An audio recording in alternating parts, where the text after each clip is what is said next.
Bon dimanche matin. On va aller tout de suite dans la présence du Seigneur et on va demander son aide. Quel Dieu est grand comme toi, méritant toute louange. L'adoration t'est due, la force t'appartient. Seigneur, tu dis et tu promets être présent au milieu de ton peuple. D'étendre ta tente sur eux et de marcher au travers eux. Seigneur, quelle bénédiction qu'on a d'avoir ta parole. Ta parole qui nous montre comment marcher en toutes circonstances. Oh, qu'aujourd'hui tu me donnes, Seigneur, d'avoir une simple parole, aussi simple que ta parole, à toi, pour pouvoir encourager, édifier ton peuple. Seigneur, sois avec eux, chacun où qu'ils sont, dans le confinement ou pas. Viens les bénir. Viens te manifester à eux. Attire leur cœur à ta parole. Oh, viens nous équiper pour ton œuvre dans toutes circonstances, Seigneur, c'est ma prière. Utilise ce message pour la gloire de ton nom. En Jésus. Amen. Vous pouvez tourner, frères et sœurs, à Philippiens 1, 12, 14. Ça va être le texte qu'on va exposer aujourd'hui. Pendant que vous tournez là, le titre de mon message, c'est « Faire avancer l'Évangile dans les circonstances difficiles ». Puis on peut dire que c'est un peu le frère ou la sœur du message que j'ai fait il y a là, quelques semaines sur « Tout va bien aller pour les chrétiens ». Un message sur Romains 8 où on voyait que Dieu fait concourir toutes choses pour le bien de ceux qui aiment Dieu, de ceux qui sont appelés selon son dessein. On voyait que Dieu n'est pas pris de court dans toutes les circonstances, la pandémie, un cancer, une fausse couche, un examen perdu. Peu importe les circonstances, Dieu fait concourir toutes ces choses-là, les bonnes et les mauvaises, pour notre but ultime qui est d'être rendu conforme à l'image de Christ et finalement d'être assuré de la gloire qui s'en vient pour nous à la résurrection puis à l'avènement du Seigneur Jésus. On avait vu ça aujourd'hui. Pourquoi je dis que c'est un peu le frère ou la sœur du message, c'est que on va voir que, encore une fois, les circonstances difficiles sont utilisées par Dieu, peuvent être voulues par Dieu, être permises par Dieu pour l'avancement de l'Évangile. On pourrait penser, nous, le contraire, mais on va voir ça aujourd'hui. Est-ce que les circonstances difficiles peuvent vraiment servir à l'avancement de l'Évangile ou non? Donc, vous devriez être rendu à Philippiens 1, 12 à 14. On va lire ces versets-là ensemble.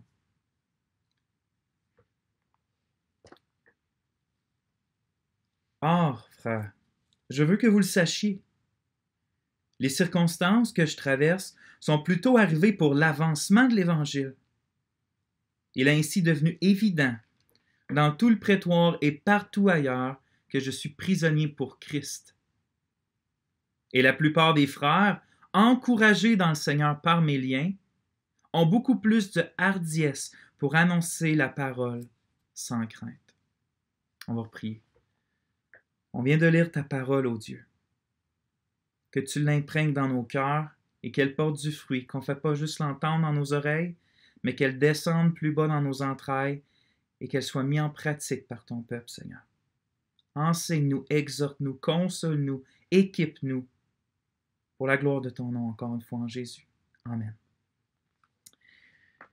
Si quelqu'un me demanderait, puis des fois je fais souvent ça pour voir si mon message il peut être simple, si je pourrais faire un dessin qui montre c'est quoi le but de mon message.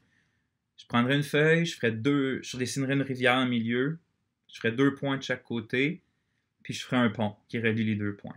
Puis je m'explique.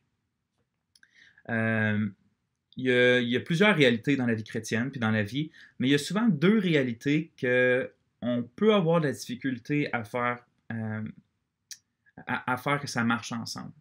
Qui ne semblent pas pouvoir aller ensemble. Puis ces vérités-là, d'un côté, c'est la mission que le Seigneur Jésus a donnée à son Église, qu'on voit dans Matthieu 28, de faire de toutes les nations des disciples, les baptisant au nom du Père, du Fils et du Saint-Esprit, et leur instruisant tout ce que le Seigneur Jésus a enseigné ou a dit.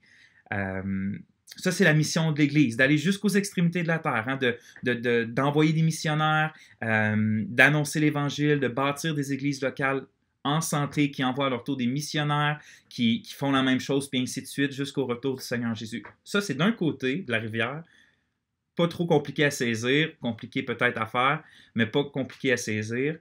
On n'a pas trop de misère avec ça. de l'autre côté de la rivière, l'autre réalité, c'est le monde dans lequel le Seigneur Jésus nous a ordonné d'entreprendre cette mission-là. Il ne nous a pas dit d'aller faire cette mission-là sur Mars ou sur Jupiter. Il ne nous a pas dit d'aller faire cette mission-là dans le fond de la Terre. Il ne nous a pas dit d'aller faire cette mission-là dans les lieux célestes ou dans l'abîme. Il nous a dit d'aller faire cette mission-là sur la Terre, dans le monde. Puis combien vous savez, frères et sœurs, comme moi, puis il y a les circonstances actuelles qui le montrent vraiment facilement, que ce soit la pandémie, mais même sans la pandémie, tout ce qui se passe dans le monde, on vit dans un monde de souffrance. On a vu ça la dernière fois dans le message. On vit dans un monde que depuis le premier péché du premier homme, notre arrière-arrière-arrière-grand-père, jusqu'à ce moment, puis jusqu'au retour du Seigneur Jésus qui va mettre une fin à ça, la terre a été soumise sous la malédiction à cause des fautes de l'homme. Donc, il n'y a rien dans ce monde-là qui marche comme qui devrait marcher. Et les guerres et les violences et toutes ces choses-là sortent même du cœur de l'homme que le Seigneur Jésus va nous dire. En plus de tous les jugements que Dieu peut apporter. Puis que le mal que les hommes peuvent se faire les uns avec l'un envers l'autre. Puis, donc, on peut dire que même s'il y a bien des choses qui nous séparent en tant qu'être humain, il y a bien une chose qui nous unit tous, un dénominateur commun puis c'est la souffrance. Hein, chaque être humain vient au monde dans la souffrance, autant pour la mère que pour l'enfant. Même avec la médecine actuelle, c'est pas rare, en fait, c'est plus souvent qu'autrement, on finit nos jours dans la souffrance. Puis entre ces deux moments-là, on expérimente la souffrance des fois plus grande, des fois plus bas, mais on expérimente tout ici la souffrance tout au long de notre vie. Donc vraiment, la souffrance est un dénominateur commun dans ce monde-là. Puis nous, c'est dans ce monde-là, les chrétiens, qu'on est appelés à prendre, appelés à faire la grande mission, appelés à faire des disciples, à bâtir des églises locales en santé, puis à glorifier Dieu au travers l'évangélisation, puis l'amour les uns les autres. Le Seigneur Jésus a dit quoi? A dit en Jean 17, 18, « Comme tu m'as envoyé, en parlant au Père, comme tu m'as envoyé dans le monde, moi aussi je les envoie dans le monde, en parlant de ses disciples. » Donc c'est vraiment dans le monde qu'il nous a envoyés. Donc voici l'image. On est envoyé par Jésus-Christ dans ce monde brisé-là pour l'avancement de l'Évangile jusqu'aux extrémités de la terre. Inévitablement, à cause que c'est le contexte dans lequel on entreprend cette mission-là, inévitablement on va rencontrer des difficultés. Inévitablement, on va rencontrer des circonstances difficiles, que ce soit à cause de la persécution contre les chrétiens et le nom du Seigneur Jésus, ou que ce soit, comme j'ai dit la dernière fois, la souffrance commune à toute l'humanité. Dans ces circonstances difficiles-là, qu'est-ce qui arrive avec l'Évangile? C'est ça ma question. Puis c'est la question qu'on peut se poser. Qu'est-ce qui arrive avec l'évangélisation ou l'Évangile? C'est quoi notre attitude par rapport à notre mission quand on souffre? Est-ce qu'on est tenté peut-être de penser que nos circonstances difficiles peuvent amoindrir et la puissance et le message de l'Évangile? Est-ce qu'on pense peut-être que, exemple, si j'ai le cancer, comment je peux annoncer l'Évangile? Les gens vont se dire quoi? Tu m'annonces un Dieu qui est supposé être une bonne nouvelle, puis regarde dans l'état où tu es. Tu vis peut-être un peu dans la pauvreté, regarde les difficultés dans ton mariage, avec les enfants, tu vis avec l'anxiété, tu as des antidépresseurs. Il y a plein de chrétiens qui vivent ces choses-là. La question, c'est qu'on peut être tenté peut-être de se dire, est-ce que je peux quand même annoncer, est-ce que je peux porter du fruit pour la mission de Dieu là-dedans? Si je fais face à souvent des dépressions, est-ce que je peux annoncer l'Évangile là-dedans? Est-ce que mon témoignage est terni à cause de ça? C'est des questions qu'on peut se poser, c'est des questions légitimes. Puis c'est ce qu'on va voir aujourd'hui. Hein, on pourrait être tenté peut-être que dans la souffrance, l'Église doit prendre une pause pour l'évangélisation. Mais je suis heureux du passage qu'on a présentement, puis je suis heureux du contexte dans lequel je peux le prêcher. Pas le contexte de la vidéo, mais le contexte à l'extérieur, la pandémie. Les gens sont un peu plus éveillés à la souffrance, on dirait, même si ça ne devrait pas être le cas, vu que la souffrance est omniprésente. Parce que ce texte-là, j'ai l'impression que Paul construit un pont pour relier ces deux réalités-là. J'ai l'impression que les Corinthiens se posent un peu les mêmes questions par rapport à l'Évangile, puis les souffrances, puis les circonstances difficiles, puis que Paul veut vraiment leur bâtir un pont pour dire non, ça va ensemble, ces deux choses-là. C'est pour ça que j'ai appelé mon message « Faire avancer l'Évangile dans les circonstances difficiles ». Parce que ce passage-là va nous y exhorter, va nous y encourager, puis nous y motiver. Puis nous dire que c'est plus que possible. C'est ce qu'on va voir clairement dans les versets 12 à 14, puis je vous invite à les relire avec moi. On va lire juste le verset 12, en fait.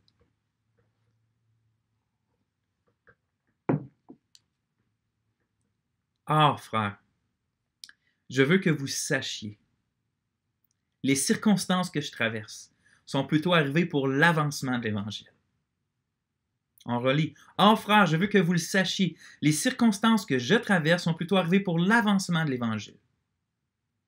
En écrivant Or, frères, Paul introduit comme une nouvelle section à sa lettre. On voit dans les versets 3 à 11 que Paul se concentre vraiment sur les Philippiens, sur leurs circonstances à eux. Il va prendre le temps de leur dire au verset 3 à 8, il va prendre le temps de louer Dieu, de manifester la joie aux Philippiens, de voir qu'ils prennent part à l'Évangile, qu'ils prennent part dans leur cœur à l'Évangile, mais aussi même au point d'envoyer de l'argent, au point de s'inquiéter de ce qui arrive avec l'Évangile. Paul va louer Dieu. En fait, il va leur dire qu'il est plus que confiant que Dieu travaille dans leur vie puis qu'il va finir cette œuvre-là jusqu'à la fin. Il va leur manifester l'amour qu'il y a pour eux. Il va même leur dire que c'est les entrailles du Christ qui brûlent pour eux. Hein? Une façon de dire que c'est l'amour même de Dieu qui l'anime. Puis à verset 9 à 11, cet amour-là va le conduire à intercéder intentionnellement et intensément pour que les fruits spirituels dans leur vie continuent de croître et de croître en connaissance, en amour et en maturité. Puis tout ça, finalement, pour la louange puis la gloire de Dieu. Donc, il est vraiment concentré sur les Philippiens. Et là, au verset 12, Paul écrit « Or ». On peut dire « ou maintenant ». Il change de sujet. Et au verset 12 à 14, on pourrait dire qu'il arrête de parler des Philippiens pour se concentrer sur lui. Pas longtemps, mais il va prendre un temps pour dire des nouvelles de ce qui arrive puis qu'est-ce que ça veut dire pour eux, les Philippiens. Il écrit « Or, frère, je veux ». Juste ce mot-là, je veux. Arrêtez 2 secondes. Paul veut. Il a un désir de communiquer quelque chose. Tu sais, des fois, je me dis, imaginez qu'il y a quelqu'un en ce moment qui est en Asie ou dans le Moyen-Orient, un chrétien, enfermé à cause de sa foi, puis qui vous écrit une lettre, puis que vous recevez de ce chrétien-là, une lettre de cet homme-là qui est en prison depuis un bon bout. Puis il veut s'adresser à vous, il y a un désir. Vous allez être enjoué de vouloir la prendre, vous allez la prendre au sérieux, vous allez prendre un temps, peut-être séparer des enfants, vous allez dire « Oh, là, il y a quelque chose. Celui-là prend la peine de m'écrire une lettre parce qu'il veut me communiquer quelque chose. » C'est ça que Paul fait. Il veut leur communiquer quelque chose. Puis il leur écrit une lettre pour ça. Donc, ayons l'oreille attentive à ce que Paul veut dire. Il dit « Ah, frère, je veux que vous sachiez. » Donc, le désir, c'est que les Philippiens sachent quelque chose.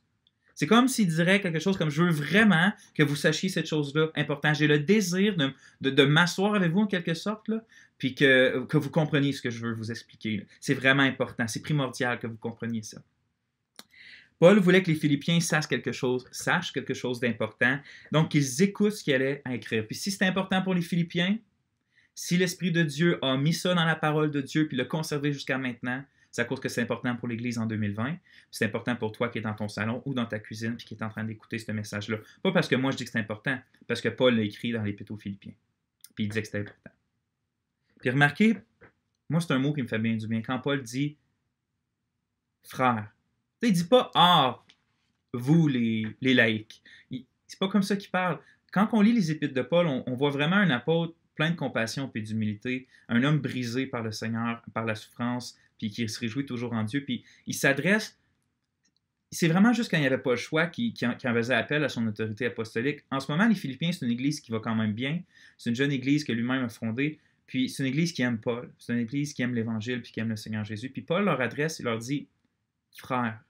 Tu sais, pas « ah, moi, l'apôtre, je suis en haut, puis à vous qui êtes en bas, écoutez ce que j'ai à dire, c'est important ». Non, il se met égal à eux. Puis parce qu'il est égal à eux dans le Seigneur Jésus, même s'il a un rôle différent, celui d'apôtre. Puis c'est important qu'on le voie comme ça parce que si Paul serait là, puis qu'il passerait pour nous à Rouyn-Noranda, puis il viendrait voir l'église de Rouen, puis on serait dans une maison, ben Paul, il rentrerait, puis il s'assoirait sur le divan, puis il nous dirait ça, il dirait « mes frères, écoutez ce que j'ai à dire ». Puis de le voir comme ça, moi, ça m'aide à percevoir un peu ses paroles. Ils sont pas durs. C'est un frère plein d'amour qui veut communiquer quelque chose d'important. Fait que je veux l'écouter. Il dit exactement. En fait, c'est quoi qu'il veut qu'il sache maintenant? On sait qu'il veut dire de quoi d'important, mais qu'est-ce qu'il veut que les Philippiens sachent? Or, frère, je veux que vous sachiez. les circonstances que je traverse sont plutôt arrivées pour l'avancement de l'Évangile. Puis si on veut vraiment comprendre ce que Paul veut dire, il faudrait comprendre un peu c'est quoi ces circonstances, parce qu'il dit les circonstances que je traverse. Il est en train de traverser quelque chose, qu'est-ce qu'il est en train de traverser? C'est ce qu'on va voir, c'est mon premier point, on va voir les circonstances de Paul, au verset 12. Paul écrit, pendant qu'il écrit cette lettre à l'église de Philippe, il est en prison, puis il est en prison à Rome. Maintenant, je sais qu'il y a quelques critiques qui doutent ou qui proposent une autre place que Rome pour l'emprisonnement. Je ne suis pas dogmatique sur le fait que c'est Rome, mais selon, avec beaucoup d'autres, la majorité, je crois que les informations pointent que le plus logique, c'est qu'il serait à Rome. Qu'il soit à Rome ou ailleurs, ça ne change pas le fait qu'il est en prison. Mais selon ma conviction et le témoignage biblique que je comprends, il est à Rome, fait que je vais parler comme s'il serait à Rome. Donc, il est en prison à Rome. Puis, il n'est pas dans une cellule, on pourrait penser, là, une cellule comme on se l'imagine aujourd'hui, certainement pas avec des télévisions puis de la nourriture super bon. Mais il n'était pas non plus dans un cachot. Exemple, dans un trou, dans une grotte, avec à moitié dans l'eau, à moitié sur de la gravelle, de la roche ou des cailloux. En fait, c'était une maison louée, en attendant son procès. Il était dans une maison louée. Mais il ne faut pas penser que c'est parce qu'il était dans une maison louée que c'était absolument moins difficile que d'être dans un cachot. Quand on étudie l'histoire, puis comment ça se passait, des maisons louées en type de prison en attendant un procès, on voit que, en fait, Paul était enchaîné avec une chaîne, un poignet, la majorité du temps, à un garde, que cette chaîne-là était aussi attachée à son poignet. Ce garde-là, en fait, il mettait sa vie en jeu dans ce temps. C'est pour être sûr que le prisonnier ne s'échappe pas. Fait qu'il était attaché au poignet, puis cette chaîne-là avait pas plus, en moyenne, 46 cm. Ce qui n'est pas beaucoup, 46 cm. C'est un peu plus d'un mètre. Puis après 12 heures, c'était un changement d'horaire. C'était un autre garde qui venait puis qui mettait la chaîne. Donc, il était comme ça 24 heures sur 24, 7 jours sur 7. Puis, savez-vous combien de temps Paul est resté dans ces circonstances-là? Pendant 2 ans. Ça faisait 2 ans que Paul était en prison. Imaginez 2 ans attaché à moins de 50 cm avec un garde, 24 heures sur 24, 7 jours sur 7. C'est pas une situation facile, au contraire, c'est une situation très difficile. Imaginez ces gardes-là. Là. C'était pas les plus belles personnes au monde. Imagine toutes les injures qu'il a entendues, les sarcasmes, les insultes, les blasphèmes que Paul a dû endurer, les blasphèmes qu'on a au nom du Seigneur probablement assez régulièrement. Donc c'est vraiment pas, et ça jour et nuit, donc c'est vraiment pas une situation facile. Il dit donc aux Philippiens, « Ah, frères, je veux que vous sachiez les circonstances que je traverse, c'est-à-dire l'emprisonnement et les circonstances difficiles. Ça, sont plutôt arrivés pour l'avancement de l'Évangile. Sont plutôt arrivés pour l'avancement de l'Évangile. On peut remarquer, par le fait que Paul écrit, sont plutôt arrivés, qu'il semble que les Philippiens s'inquiétaient de la situation de Paul. Puis mettez-vous à leur place. L'apôtre qu'il aime, l'apôtre qui a fondé leur Église, l'apôtre qui les a tant bénis, hein, le plus grand défenseur du christianisme de l'époque, on pourrait dire, le saint apôtre Paul, celui qui tient le flambeau haut et fort. Ça fait longtemps qu'ils ne l'ont pas vu. Les dernières nouvelles, ça n'avait pas l'air trop beau. Paul est en prison, s'en va à Rome. Comment ça va finir cette chose-là? Puis là, ils n'ont plus de nouvelles. Puis là, ils attendent, puis attendent, puis attendent une lettre. Qu'est-ce qui est arrivé avec Paul? Qu'est-ce qui est arrivé avec Paul? Finalement, est-ce qu'il a été un martyr pour sa foi? Est-ce que finalement, il a vraiment besoin d'aide? Puis qu'est-ce qui arrive s'il a vraiment été fait martyr? Qu'est-ce qui arrive avec l'Évangile? Si son plus grand défenseur meurt, si son plus grand proclamateur s'en va? Qu'est-ce qui va arriver avec la proclamation de l'Évangile? Est-ce que la mission va être à l'eau? C'est des questions que je peux imaginer facilement qui se passaient par leur tête. Puis je trouve, quand je pense à ça, que même leur inquiétude m'exhorte, moi. Je me dis, ils ont tellement à cœur et le serviteur de Dieu et l'évangélisation que la première réaction qu'ils ont, c'est de s'inquiéter de ce qui va se passer. Ils ont comme Paul le dit, ils prennent part à l'Évangile, puis ils le prennent au sérieux. Ils savaient que leur mission sur la terre, c'était pas de se construire des belles maisons lambrisées. Hein? C'était pas de laisser faire la maison de Dieu, le temple de Dieu, puis de se concentrer sur nos propres maisons. Non, ils savaient que c'était le temple de Dieu. Ils savaient que c'était l'évangélisation, le royaume de Dieu. Les Philippiens savaient ça.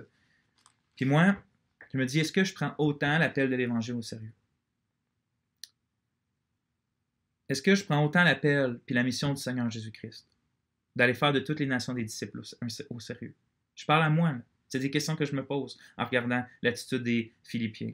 Parce que voyez-vous, frères et sœurs, notre passage est une exhortation puis un encouragement à faire avancer l'Évangile dans les circonstances difficiles. Mais si on n'a pas le désir, puis on ne prend pas à cœur la mission, ça ne va pas vraiment nous intéresser de savoir l'affaire, de savoir comment ou de savoir si c'est possible de la faire avancer dans les circonstances difficiles. En fait, ce que Paul va écrire, ça va ne servir à rien si on n'a pas à cœur la mission. Méditez ça, frères et sœurs. Ce qu'on mérite, c'est les temps de feu. Ce qu'on mérite, c'est l'enfer. On ne mérite pas aucun répit. On ne mérite pas aucun répit de souffrance. On ne mérite pas aucune grâce, aucune manifestation de bonté, aucune joie, aucun bonheur, aucune paix, aucune lumière. Puis si on veut parler de ce qu'on mérite strictement parlant, ben en fait, ce qu'on mérite, c'est seulement des ténèbres, seulement un jugement terrible, puis seulement de la honte, puis seulement de la souffrance éternelle. Si on parle de ce qu'on mérite en tant qu'être humain pécheur, c'est ce qu'on mérite en tant que désobéisseur ou rebelle de la loi de Dieu et de Dieu lui-même. Mais Dieu a eu pitié de nous. Dieu nous a tellement aimés qu'il a envoyé son Fils dans le monde afin de nous sauver par lui. Dieu nous a tellement aimés qu'il a offert son Fils à notre place sur cette croix-là. Et pendant que les Juifs et les nations se rebellaient contre le Christ et le crucifiaient sur une croix, Dieu du haut des cieux prit le couteau de sa colère, la coupe de sa colère, et le versa sur Christ qui le but au complet. Et ça, pourquoi? Afin que plus aucune condamnation soit sur son peuple, sur ses élus, sur ceux qui croient en lui. Dieu a tant aimé le monde qu'il a fait ça pour son peuple. Écoutez bien, ça serait une grâce de Dieu s'il pardonnait nos péchés, mais qu'il nous laissait après ça errer entre le ciel et l'enfer pour l'éternité, sans aucune joie ni douleur. Juste neutre pour l'éternité. Ça serait une grâce à cause de ce qu'on mérite. Ce serait une grâce aussi s'il nous utiliserait, mais seulement comme des esclaves, seulement comme, on dirait, des gens, fais ci, fais ça, mais profite pas de qui je suis. Ce serait une grâce, infiniment plus que ce qu'on mérite. Mais considérez la bonté insondable de Dieu, frères et sœurs. Considérons qu'il nous a adoptés dans sa famille. On n'est pas juste des esclaves. Oui, on est des serviteurs de Dieu, mais on est ses enfants. Puis on n'est pas juste des enfants, on est des héritiers de toutes choses. On est co-héritiers avec Christ de toutes les choses célestes. Ce qui est à Christ est à nous, parce qu'on est notre grand frère et on est ses frères. On hérite avec lui des choses qui lui étaient promises. Le trône de la grâce nous est constamment ouvert malgré nos fautes. Ce, frères et sœurs, c'est ce qu'il nous dit de nous. C'est l'état qu'on a présentement à cause de la grâce de Dieu. Paul écrit ça aux Corinthiens, regardez bien. Il ne nous laisse pas en plus juste nous, pas juste ça parce que c'est infiniment plus que ce qu'on mérite, mais il ne nous laisse pas dans cet état-là sans nous rien nous confier en plus. Il nous donne le privilège de pouvoir servir avec lui.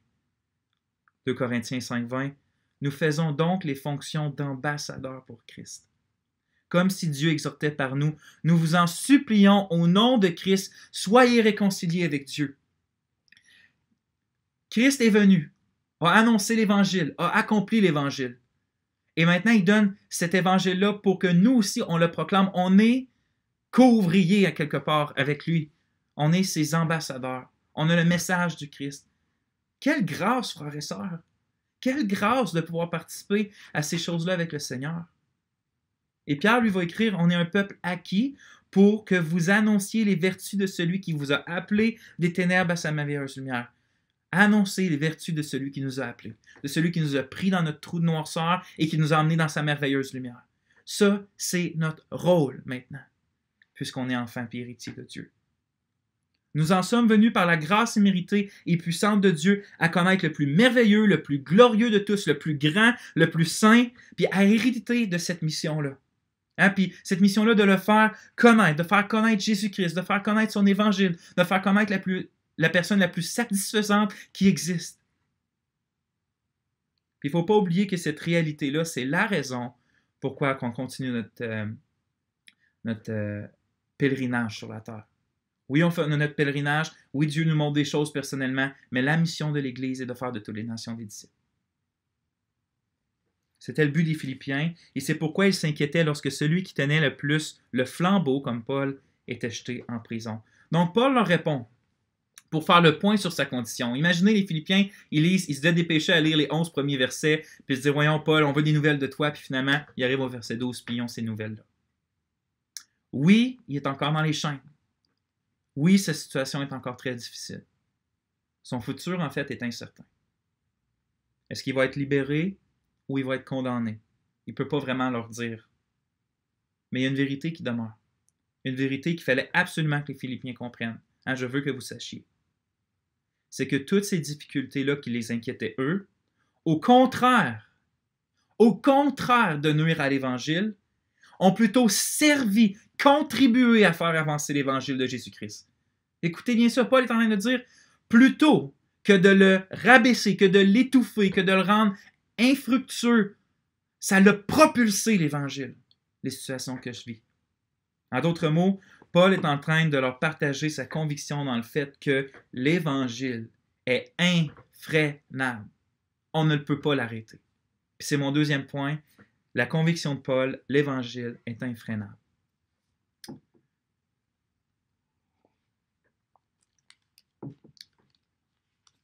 On a vraiment besoin, frères et sœurs, de comprendre ça, que même dans nos heures les plus sombres et difficiles, que ce soit extérieur ou même intérieur, l'Évangile, lui, c'est pas notre Évangile à nous, c'est l'Évangile de Dieu. Et l'Évangile recule jamais, parce que Dieu recule jamais. Et cet Évangile-là avance toujours victorieusement, parce que Christ est victorieux. Ça, c'est ce qu'on doit se rappeler. On ne veut pas en arriver à penser que notre situation difficile au travail, par exemple, empêcherait l'Évangile d'atteindre nos collègues. Ou que notre situation difficile à la maison empêcherait nos enfants de voir la beauté de l'Évangile juste à cause que c'est difficile. Ou parce que l'on vieillit et qu'on faiblit, qu'on nous-mêmes, on est un frein à l'Évangile. Oh non, non, non, quel mensonge. Nos gens à la retraite, nos frères et sœurs à la retraite en ce moment sont ceux qui ont la capacité la plus grande de servir l'Évangile dans ce monde-là. Avec le temps, la situation financière qu'ils ont pour la plupart. On a une génération complète d'armées en ce moment de soldats pour l'Évangile qui sont nos personnes âgées. Non, frères et sœurs, la puissance de l'Évangile est infrénable. Le plus grand messager de l'Évangile, il peut être jeté en prison, lui. Hein? Paul peut être jeté en prison. L'Évangile, lui, n'est jamais lié. C'est ce que Paul va écrire à Timothée, dans 2 Timothée 2,9. « Souviens-toi de Jésus-Christ, ressuscité d'entre les morts de la semence de David, selon mon évangile, dans lequel j'endure des souffrances, jusqu'à être lié de chaînes comme un malfaiteur. Toutefois, la parole de Dieu n'est pas liée. Toutefois, la parole de Dieu n'est pas liée. » Comprenez-vous ce que Paul est en train d'écrire? Je suis en prison. Mais la parole de Dieu, elle n'est pas en prison. Je suis retenu par des chaînes, mais l'Évangile, elle n'est pas retenue par les chaînes. Frères et sœurs, on est en confinement. Pensez pas que l'Évangile est en confinement. Pensez pas que l'Évangile est en confinement. Regardez, je vais vous lire une citation de Dr. Steve Lawson. Le messager de l'Évangile peut être arrêté, mais le message avance toujours. Il peut être persécuté, mais l'Évangile progresse. L'Évangile que nous prêchons est indomptable. Il est invincible. Il est infatigable. C'est ce que Paul veut que les Philippiens sachent. Que l'Évangile est infrénable même dans les circonstances difficiles. Mais pas juste ça. Il veut qu'on comprenne, il veut que les autres comprennent, puis comprenons-le nous aussi, que les circonstances difficiles ne vont pas juste pas empêcher l'avancement de l'Évangile, mais il contribue à faire avancer l'Évangile. Il contribue à faire avancer l'Évangile. C'est ce qu'il veut dire lorsqu'il écrit « Je veux que vous sachiez, les circonstances que je traverse sont plutôt arrivées pour l'avancement de l'Évangile. » Elles sont arrivées pour, c'est la raison, elles sont arrivées pour l'avancement de l'Évangile. En réalité, plus souvent qu'autrement, l'Évangile fleurit sous les plus difficiles circonstances. L'histoire de l'Église en témoigne. L'Évangile avance le plus. Puis ça, c'est même dans la vie personnelle. Hein. Autant dans le serviteur de Dieu, le pasteur ou le ministre que tous les chrétiens, les fruits de l'Évangile, plus souvent qu'autrement, produisent dans les circonstances difficiles. L'Évangile avance le plus, pas durant les temps de prospérité comme dans notre pays en ce moment, hein, on le voit bien aux États-Unis, au Canada ou en France, en Europe. C'est pas là que l'Évangile, quand c'est prospère, qu'avance le plus. C'est pendant l'adversité. La phrase proverbiale, le sang des martyrs est une semence de l'Évangile, c'est une réalité, c'est juste une réalité, c'est un fait historique, ça. Que l'Évangile avance, que le sang des martyrs, c'est une semence de l'Évangile. Puis l'image qui m'aide souvent à me rappeler de ça, c'est celle-ci. C'est celle d'un ciel qui est étoilé par une nuit sombre, OK? C'est quand on voit le plus briller les constellations, puis les étoiles, puis tu vois des planètes que tu ne pouvais pas voir avant quand tu étais en ville, puis qu'il y a une pollution lumineuse. Mais quand tu te retires sur une montagne, puis que tu vois, c'est quand que tu vois le plus cette beauté-là éclatante. C'est quand il fait le plus noir possible. C'est quand il n'y a plus aucun éclat de lumière, sauf celle-là qui brille dans le ciel. Quand c'est un noir encre, là tu vois briller la gloire des étoiles. Puis c'est aussi ce qui arrive avec l'Évangile dans les circonstances difficiles. Plus les circonstances sont sombres, puis plus les circonstances en elles-mêmes sont sans lumière, plus la lumière et la gloire de Dieu révélée dans l'Évangile brillent avec éclat. Plus que moi, mon corps périt, puis que mes circonstances alentour ne marchent pas, puis que dans mon âme même, tu sais, que je peux avoir de l'anxiété, puis que malgré ça, l'Évangile avance. Qui reçoit la gloire? C'est l'Évangile. La puissance de Dieu s'accomplit dans nos faiblesses. C'est souvent sur cette noirceur-là, ancre des circonstances difficiles de nos vies, que l'Évangile brille le plus. Et tout ça vient de la main du Seigneur. Voyez-vous, je crois que ce que la Bible enseigne clairement, du premier verset jusqu'au dernier, puis on l'a vu la dernière fois, c'est que notre Dieu est souverain et au contrôle d'absolument tout. Notre Dieu est dans les cieux et il fait tout ce qu'il veut. Psaume 115, 3. Et c'est tellement encourageant pour celui qui a une foi humble de savoir que Dieu ordonne tout et utilise toutes les circonstances, même les difficiles, pour magnifier sa gloire, comme qu'on a vu qui est notre plus grand bien en même temps, notre persévérance jusqu'à la fin, mais aussi pour l'avancement de l'Évangile, pour aussi que l'Évangile au travers nous produise du fruit. Si Paul était autant confiant pour l'avancement de l'Évangile, c'est qu'il savait avec assurance que son emprisonnement, ce n'était pas le fruit du hasard. Oui, les Juifs s'étaient ligués contre lui de façon injuste. Oui, les païens avaient pas su faire les bons choix par rapport à Paul, puis ça faisait qu'il se ramassait à Rome. Mais pour lui, ce n'était pas le fruit du hasard. Satan, il n'avait pas pris tout d'un coup le dessus sur Dieu pour ce qui était des circonstances de Paul. Regardez ce que le Seigneur dit à Paul quand il lui est apparu après qu'il a été arrêté puis emmené devant les leaders juifs à Jérusalem. On lit ça dans Actes 23, 11. La nuit suivante, le Seigneur apparut à Paul et lui dit « Courage, tu m'as rendu témoignage ici, à Jérusalem, et il faut que tu le fasses à Rome. » Il faut que tu le fasses à Rome aussi. Donc, courage, c'est là que je t'emmène. Il faut que tu le fasses à Rome. C'est Dieu qui a emmené Paul à Rome. Puis, il a décidé de le faire dans sa sagesse insondable par la voie sombre de la prison, afin que la gloire brillante de Jésus-Christ y soit d'autant plus manifestée par l'Évangile. Dieu aurait pu choisir n'importe quel moyen. Puis des fois, Dieu a ouvert des grandes portes dans des villes sans persécution. Des fois, il décide d'utiliser la voie de la prison. Et gloire à Dieu pour ça. Alors, on ne veut pas imaginer nos situations difficiles comme si Dieu n'était pas au contrôle. On veut plutôt les voir comme étant voulues de Dieu, puis ainsi avoir l'attitude de Paul, que Paul avait. Hein? Dieu, dans sa sagesse, veut que je fasse avancer l'Évangile dans cette situation-là précise. Et si elle m'arrive, c'est parce que Dieu veut la faire briller l'Évangile dans cette situation-là précise.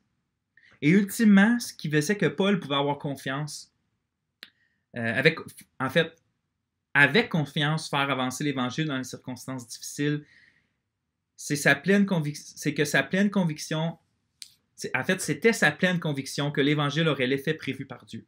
C'est une conviction, Paul avait ça. L'Évangile va produire ce que Dieu voulait que l'Évangile produise.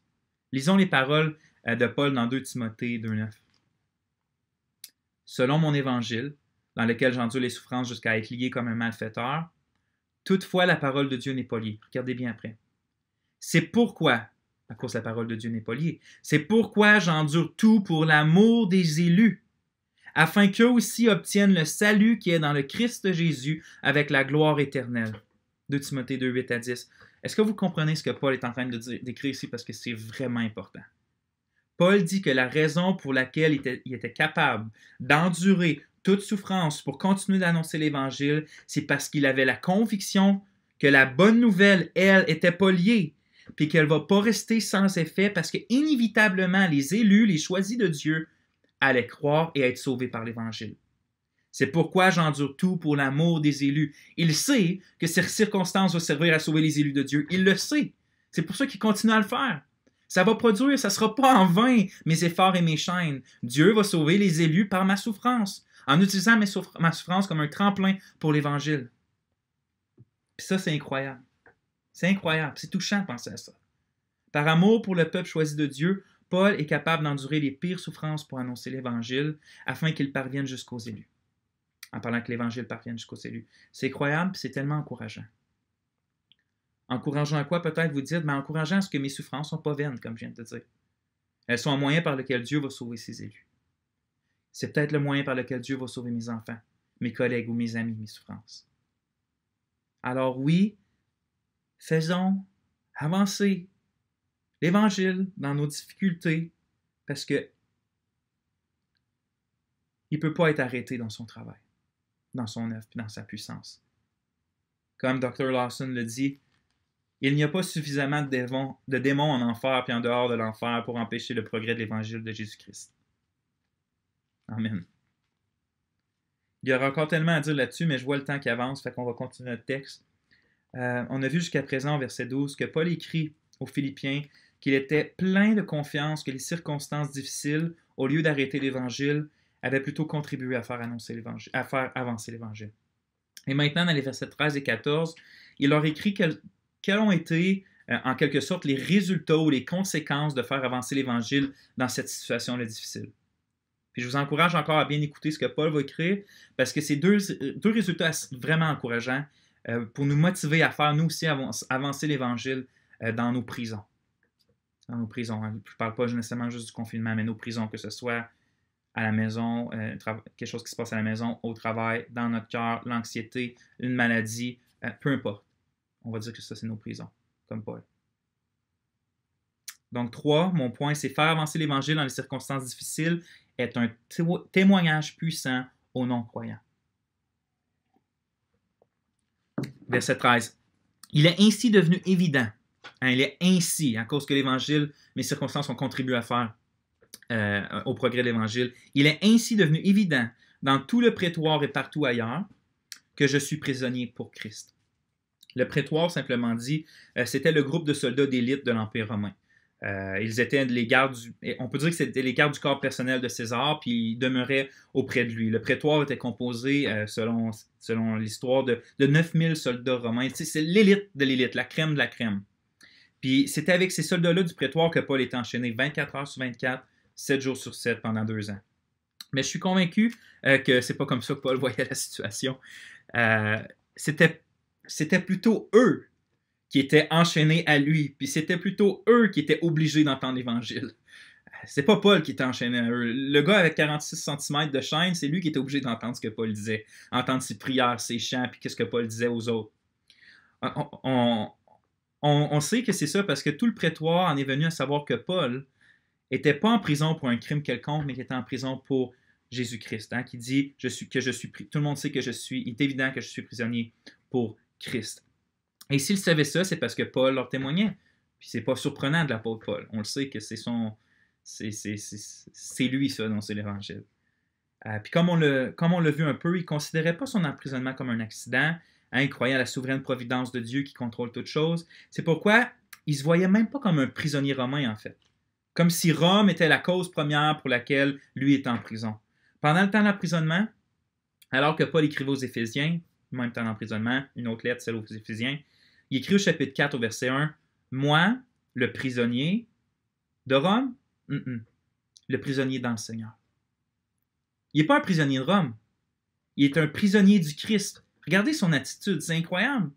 C'est pas à cause de la prison que Paul ne se considère plus autant. C'est pas à cause qu'il est en prison que Paul dit ah, je peux plus être un ambassadeur pour Jésus-Christ. Au contraire, il est encore un ambassadeur du Christ, mais maintenant, c'est un ambassadeur de Jésus-Christ en prison. On peut être un ambassadeur du Christ en prison. On peut être un ambassadeur du Christ dans la dépression. On peut être un ambassadeur du Christ en face de l'anxiété. On peut être un ambassadeur du Christ même dans l'adultère, si notre mari nous trompe. On peut continuer d'être même dans la faillite, même dans ces choses-là, on peut continuer d'être des ambassadeurs du Christ. Comme Paul. C'est pourquoi il pouvait avoir une si bonne attitude. Et que cette attitude-là était tout un témoignage pour l'Évangile. Il y aurait eu un sujet, même en parlant de se plaindre, là, je veux dire. C'est une situation difficile.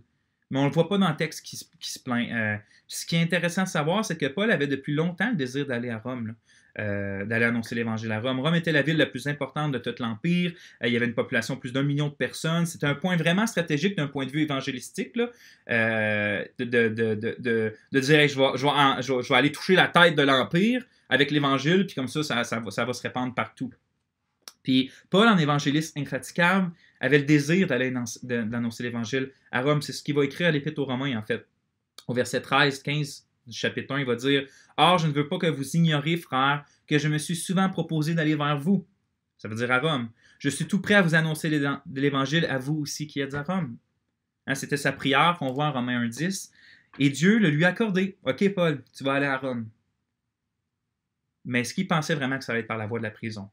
On peut s'imaginer que Paul se voyait annoncer l'Évangile dans les synagogues, puis dans les rues, comme il avait l'habitude de faire. Mais voilà qu'il est à Rome, oui, mais il est obligé de rester enfermé dans une maison, attaché à un soldat. Parce ce qu'il se dit, pourquoi Dieu, tu me fais passer par là? Je voulais juste annoncer ton Évangile à Rome. Puis regarde, maintenant, je suis en prison, je ne peux pas aller dans les rues, je ne peux pas aller dans le Siena. Pourquoi tu permets ça? Pourquoi Dieu, tu permets ça? C'est pas ça qu'il se dit, pas du tout. Il se disait plutôt que c'était exactement dans cette situation-là que Dieu voulait le voir faire annoncer l'Évangile et témoigner au nom du Seigneur Jésus. Puis c'est à cause de cette attitude-là, il ne se plaignait pas, il ne boudait pas, il continuait justement à servir le Seigneur. Il dit, je suis à Rome, amen, je suis dans une prison, c'est là que mon ministère va se faire.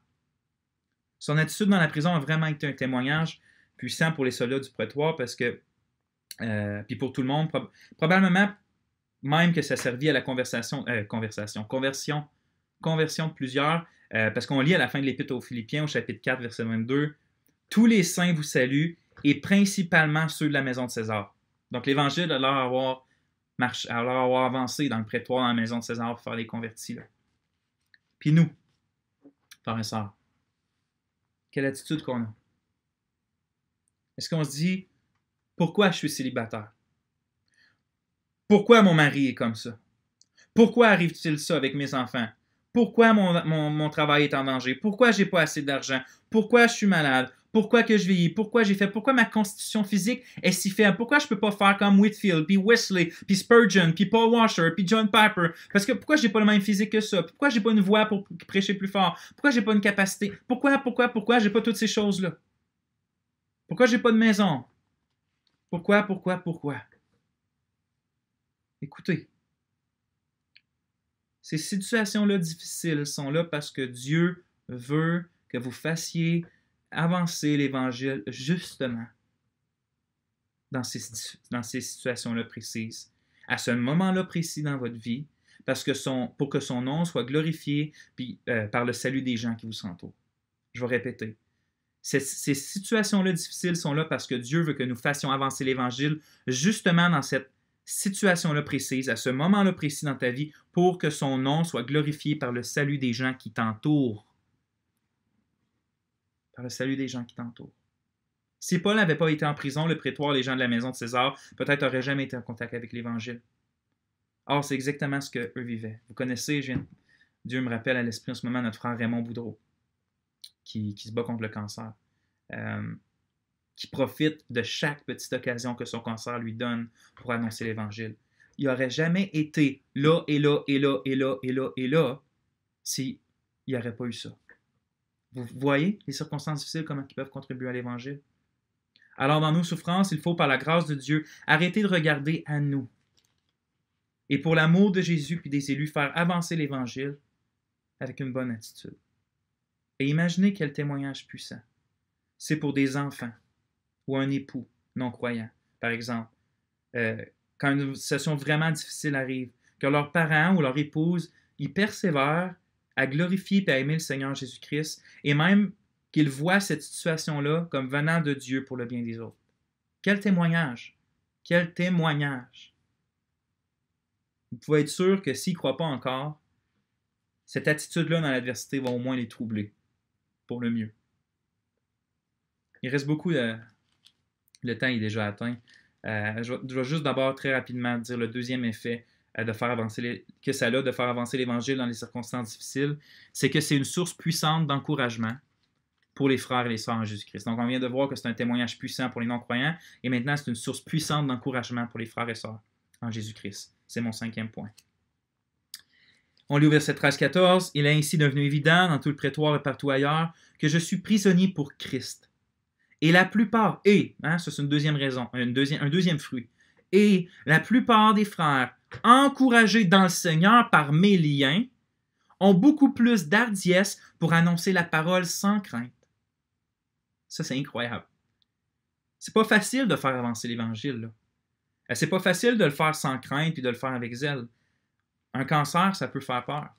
C'est normal. Les rejets des autres, ça peut faire peur. La vieillesse, ça peut faire peur. Une situation familiale difficile qui dégénère, ça peut faire peur. La perte d'un être cher, ça peut faire peur. La prison, ça peut faire peur. La mort, ça peut faire peur. Le coronavirus peut faire peur.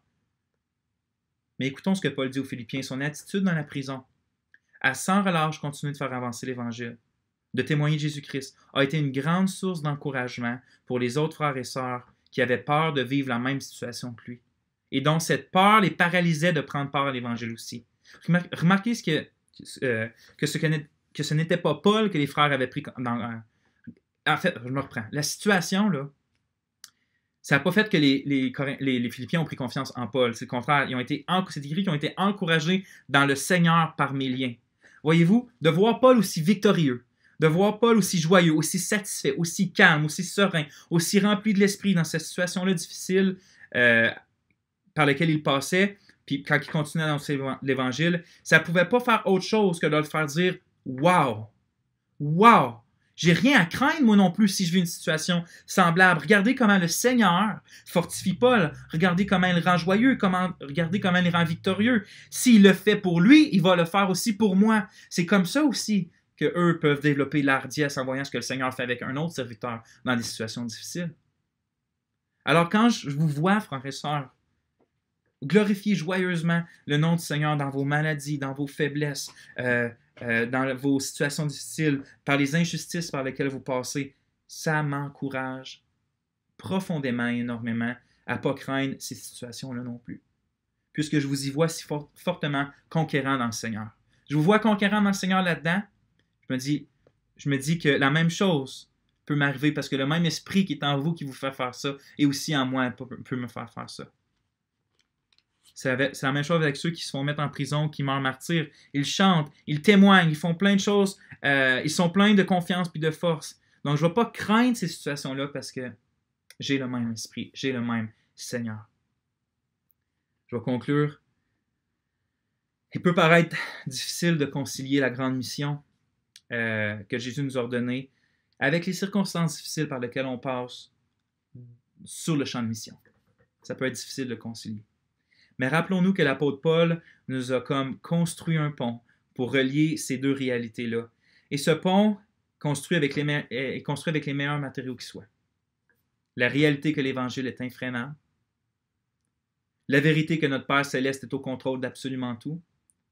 Et qu'il ordonne et se sert des épreuves pour sauver des pécheurs. Que notre attitude dans l'épreuve par rapport à l'Évangile va être un témoignage puissant pour les non-chrétiens. Puis finalement, ça va être aussi une source d'encouragement puissant pour les chrétiens. Voilà le pont que Paul a construit. Là-dessus, frères et sœurs, soyez bénis, soyez encouragés, que Dieu nous donne une passion pour son nom et que Dieu nous supporte comme il l'a promis dans nos épreuves. Visons ses buts, visons sa gloire, visons sa mission et comme il a promis, son esprit va nous remplir. On va prier. Quel temps plaisant dans ta parole, Seigneur. Quelle parole profonde. Donne-nous, ô Dieu, un cœur pour ta mission. Remplis nos cœurs de zèle pour la proclamation de ton nom et le salut de pécheurs qui te maudissent, se transformant en gens qui te louent, Seigneur, et qui te bénissent. Oh, que nos situations difficiles, on puisse en voir les fruits, Seigneur. Sers-toi de la noirceur de nos situations pour faire briller ton nom et pour le bien des autres. En Jésus, sois béni. Amen. Amen. J'ai bien hâte de vous voir.